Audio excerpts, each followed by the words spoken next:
Angela. I hope I haven't kept you waiting too long. Actually, you have, but I understand the reason now. You've been too busy bringing people back from the dead. That would be the brink of death. I mean, come on, Angie. Who do you think I am? Oh, I'm in no way comparing you to God, David. But still, you are amazed. So, how'd you do it?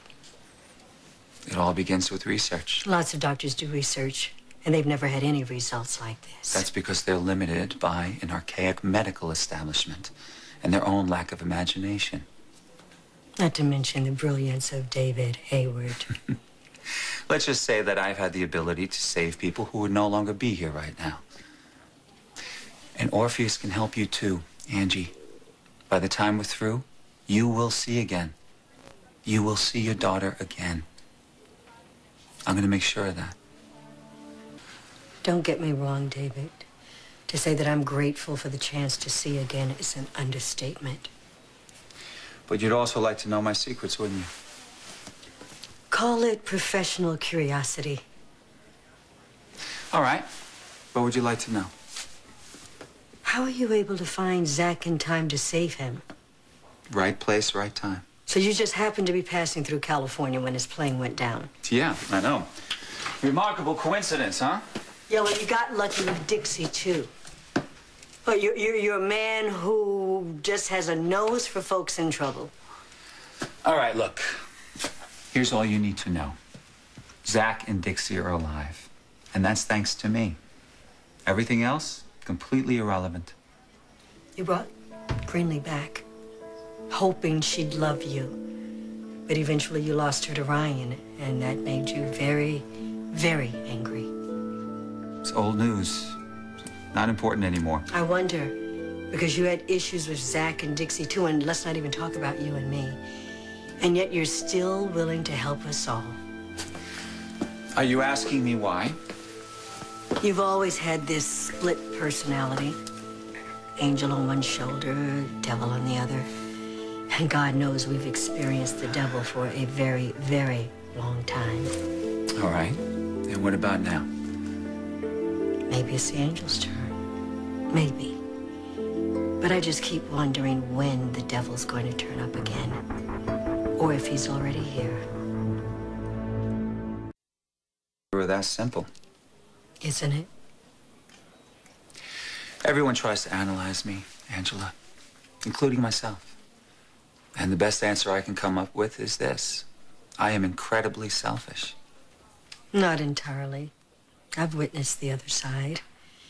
You being selfless and giving when there was no reason to. No. There is always a reason. You can call it a case of pride or ego. Doesn't matter. But the fact is, with Orpheus, I have the power of life and death in my hands.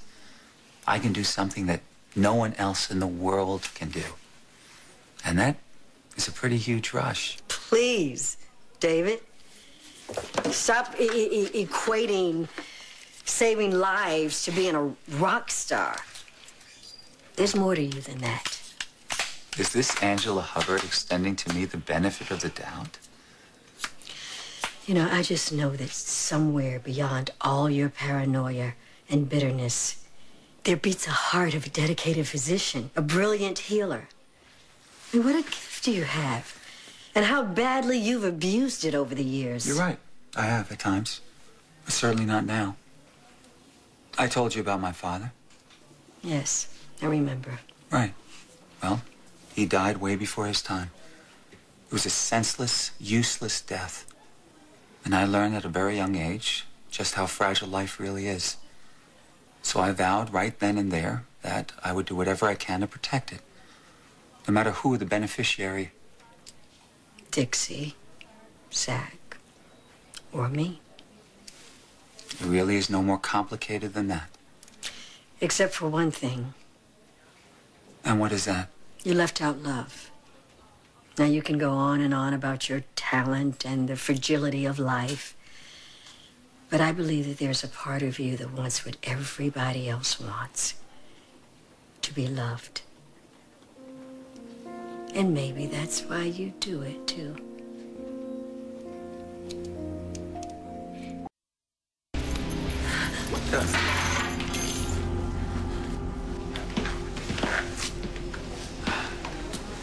Hi. David? Congratulations. For? Finding love is a rare thing. Believe me, I know. Clearly, you found it. So I'm happy for you. Both of you. Thank you. So how did you do it? I'm sorry, what?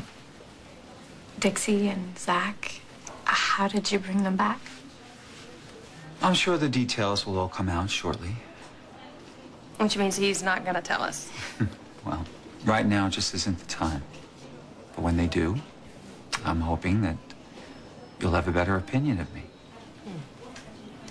All I'm gonna say is thank you for saving Zach. And for giving me and Bianca your blessing.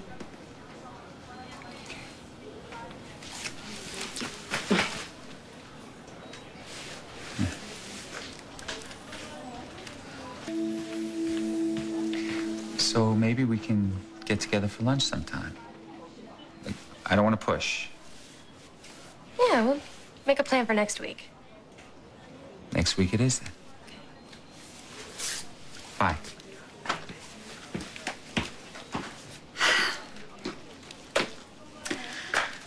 Well, if it isn't the man of the hour. Do I detect a hint of sarcasm, Crystal? No.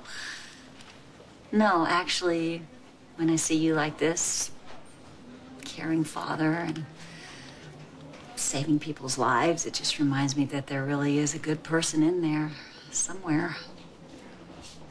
So I've revealed myself once again to be a normal human being? Is that what you're saying? Oh, no, you're not a normal anything. It's just that, I do remember that you've shown your more compassionate side from time to time, and a couple of times I remember quite well. Is that so? The night that Babe and Marissa were conceived, for one. Where is this coming from, Crystal? The heart. That one night led to our precious girls. And I'll always be grateful to you for that. You're being uncharacteristically sweet.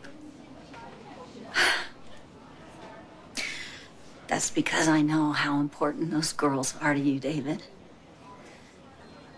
I mean, I will never, ever forget the night the babe was killed. And you were holding her in your arms, and you wouldn't let anyone else touch her. You can stop Stop what? playing me. I'm not playing you, David. Of course you are. First Dixie, then Zach. You want to know if I was able to save Babe? That's it, isn't it? The reason for all this phony praise? Were you able to save me?